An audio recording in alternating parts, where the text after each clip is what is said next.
सुंदर नगर नाम के एक गांव में महेश नाम का एक आदमी रहा करता था। महेश के दो बेटे थे। बड़े बेटे का नाम राम और छोटे बेटे का नाम था श्याम। बस ये तीन लोग ही घर में रहते थे। महेश अपने दोनों बेटों से बहुत प्यार करता है। महेश पेशे से एक किसान था। राम अधिकतर समय अपने पिता के साथ ही रहा करता है और उनका काम में हाथ बटाता। राम अपने पिता की हर बात मानता और उनकी सेवा करता।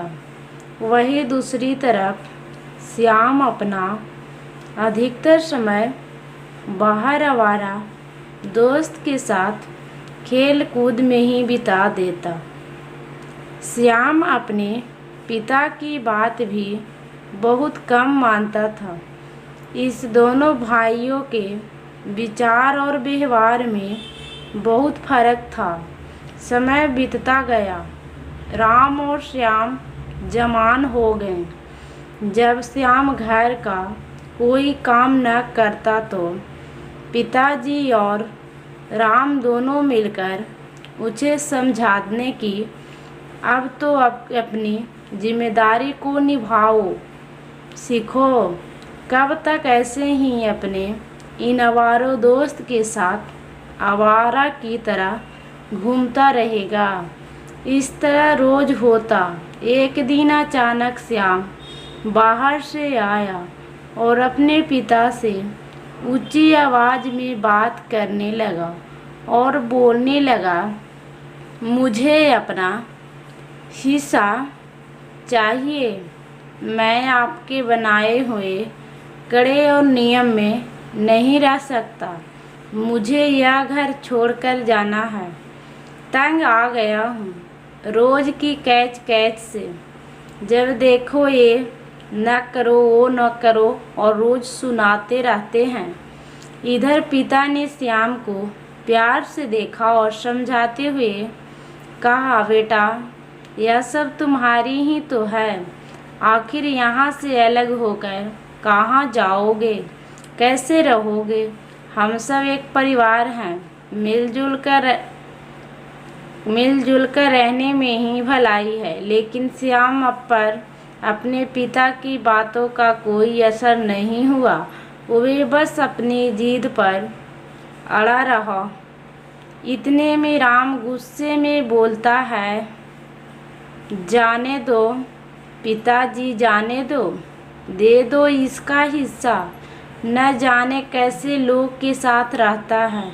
एक दिन जब ठोकर खाएगा तो खुद ही समझ जाएगा और उल्टे पाँव यही वापस आएगा। पिताजी ने श्याम को उसका हिस्सा दे दिया। श्याम अपना हिस्सा लेकर अब बहुत खुश था।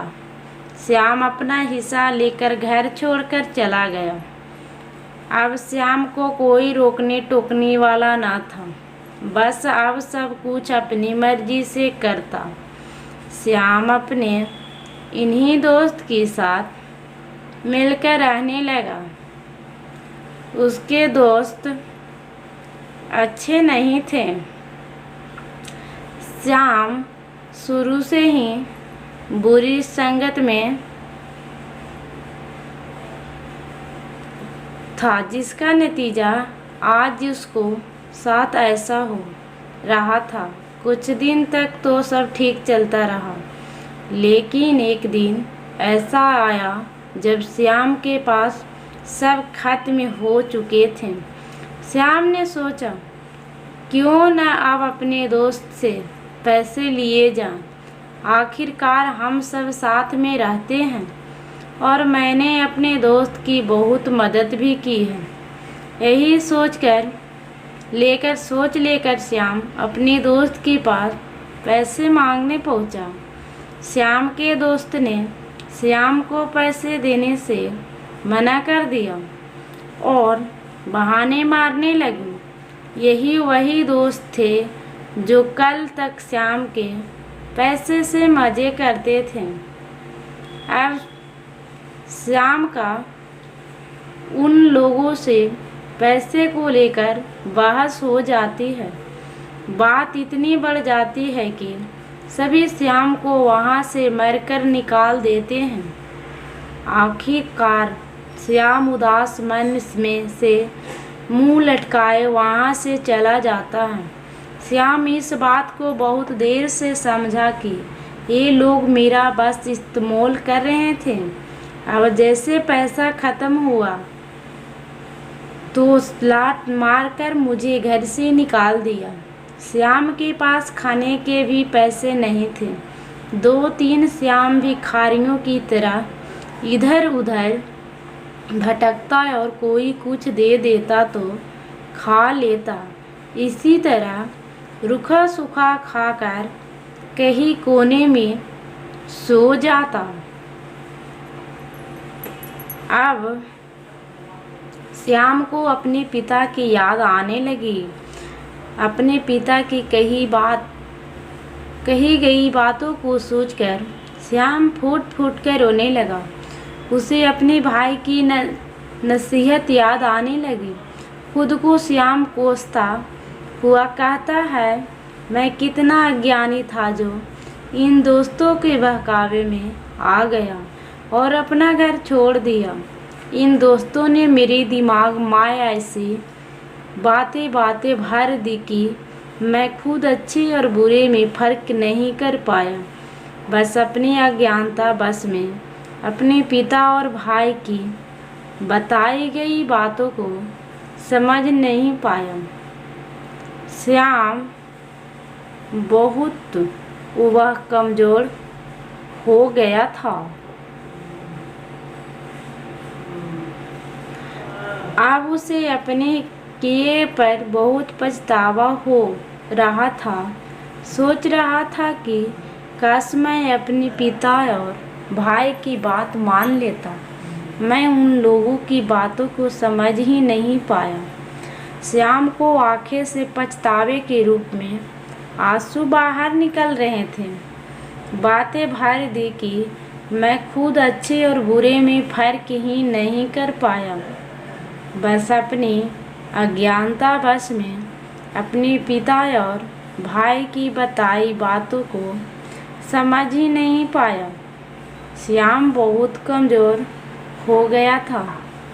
अब उसे अपने किए पर बहुत पछतावा हो रहा था। सोच रहा था कि काश मैं अपने पिता और भाई की तरह बात मान लेता।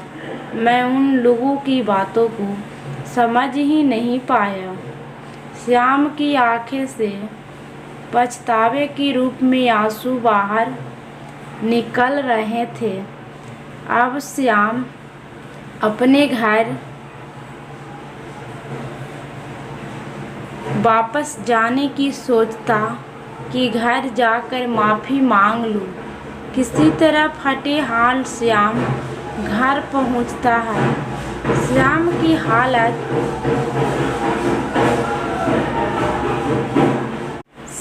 हालत इतनी खराब थी कि नाम पिताजी और राम जैसे ही महेश नाम का एक आदमी रहा पहचान ही नहीं पाते। महेश के 2 बेटे कौन घर में बड़े बेटे का नाम जब दोनों श्याम के करीब जाते का नाम पिताजी तुरंत बस 3 लोग गले लगा लेते हैं रहते थे। लगता है अपने दोनों बेटों पिताजी मुझे बहुत प्यार करता है। इधर राम और पिताजी की आंखें में भी आंसू आ जाते हैं। राम श्याम को समझ आ गया था अपने पिता के हमेशा अपने बड़ों का कहना माना चाहिए और उनका काम हम सब लोग साथ मिलकर रहने लगे। राम श्याम पिता वही करता है, हर बात मानता, उसके पिताजी और राम की सेवा करता। शाम यही दूसरी तरफ पिता की खूब सेवा करता। सब लोग खुशी से अपना जीवन बाहर आवारा व्यतीत कर दोस्त के साथ खेल कूद में ही बिता देता। इस कहानी से हमें श्याम यह सीख मिलती है कि बात परिवार में बहुत कम मानता अपने बड़ों का। इस दोनों भाइयों मानो विचार हमेशा में अपने बड़ों का फर्क था। समय बीतता गया। राम और श्याम जवान हो गए। जब श्याम घर का सम्मान काम करे, न जो करता इंसान तो ऐसा नहीं करता, पिताजी और उसका राम श्याम दोनों जैसा ही मिलकर हाल होता है। मुझे समझाने वे की इंसान जीवन भर अब तो ठोकर खाता अपनी है। जिम्मेदारी भगवान भी को ऐसे निभाओ, लोगों को साथ सीखो। नहीं देता कब जो तक ऐसे अपनी ही माता अपने पिता का इन अनादर आवारा दोस्त के नहीं साथ करता, आवारा उनकी की बात तरह नहीं घूमता मानता रहेगा। आखिर हमारे इस तरह माता रोज पिता होता।